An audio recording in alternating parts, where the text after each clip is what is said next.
Ja, dieses süße kleine Ding, eine Drohne. Ich bin froh, habe ich sie erwischt, meine Damen und Herren.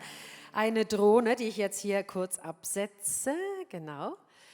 Ja, die Drohnentechnologie, meine Damen und Herren, die hat ja in den letzten Jahren eine rasante Entwicklung gemacht. Die Schweiz ist dabei, und das wissen viele nicht, absolut weltführend. Wenn von Drohnenspitzentechnologie die Rede ist, dann kommt sehr schnell ein Mann ins Spiel, den wir jetzt auch gleich hier bei uns begrüßen dürfen. Er ist Professor für dynamische Systeme und Regeltechnik an der ETH Zürich und er gründete 2014 sein Start-up Verity Studios, inzwischen Weltmarktführer für autonome Innenraumdrohnen.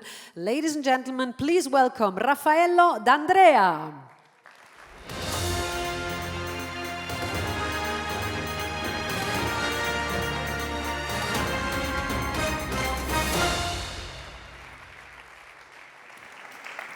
Welcome, Hi. Raf.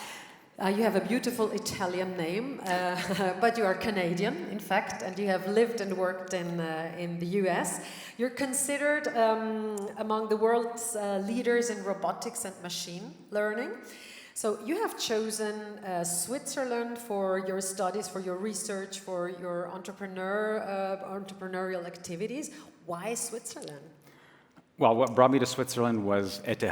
It's a world-class institution. It's one of Switzerland's jewels, and that is, a great place to be if you want to do research. The entrepreneurial aspect was kind of icing on the cake. I had founded a company in the United States, Kiva Systems, and I wasn't really planning on starting another one, but Switzerland's a great place for entrepreneurship, great talent pool, great quality of life, and investors have figured this out, so there's a lot of external capital coming into Switzerland now. You're an expert in autonomous systems. Your company, Verity, develops high-tech autonomous indoor drone systems. So tell us, what makes them special? What are they used for? Well, first of all, what makes them special is that they're fully autonomous. The drone that you just saw now, no one was flying it by remote control. It was flying itself. We make self-flying drones that right now fly in warehouses and collect data. They can fly anywhere indoors and collect insights. They create digital representations of the physical world. One of our clients is IKEA. When people go home at night, a drone fleet takes off and does their inventory. And this allows them to reduce costs, get rid of dangerous tasks, and allows their clients to go home happy because the things that they ordered and they went to pick up is actually there. What kind of innovations, what kind of developments in the field of robotics and these autonomous systems do you see coming in the next few, let's say, 5 years or so? Well, robotics and AI is revolutionizing things, and we are just not aware of them in the supply chain, in warehouses, in manufacturing plants, in distribution facilities. Robotics is really spreading like wildfire. When we founded Kiva, when Amazon bought us, we had 5,000 robots out in the field. Now Amazon has over 750,000 of these worldwide. So it's happening. But if we look at what's on the horizon, medical robotics, folks at ETH are making micro and nano robots that can help in surgery, eye surgery, or smart catheters that can make surgeons more productive, smart prosthetics. There's just a lot of really exciting things on the horizon. You wear multiple hats. Let me say this, you're a leading professor and academic, but you're also a very successful entrepreneur. Which one is harder, breaking new ground with technology or creating and growing a new business from scratch? Well, I think the two share similarities, but also very different. I think, academia is about the search for knowledge. It's about educating the next generation, so it tends to be a long-term endeavor. Entrepreneurship is about creating value now to make the world a better place. And in my case, to use technology to make the world a better place. What they both share is that in order to be successful in both, you really need to be working with very smart and dedicated people. And I've been very fortunate to be able to do that at ETH and with Verity. What challenges and ethical issues are associated with the increasing spread of autonomous systems, and how would you say can they be overcome? Well, you know, technology being disruptive is not a new thing.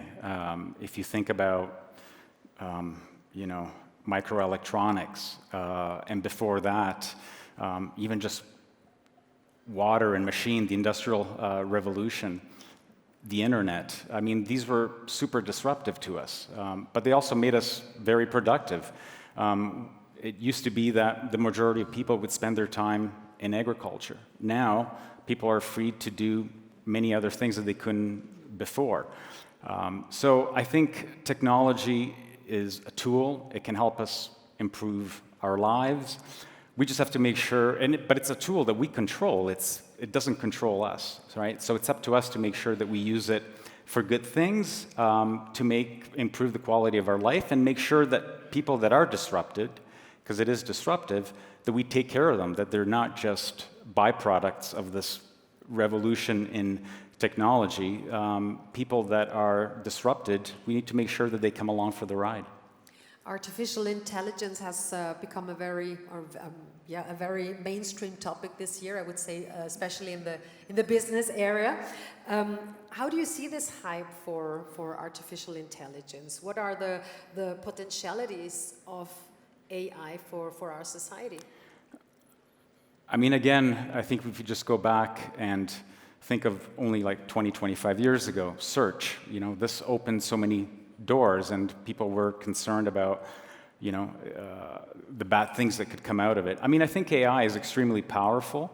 I think it is going to be disruptive. I think it's going to make us more productive. It's going to allow us to do certain things much easier.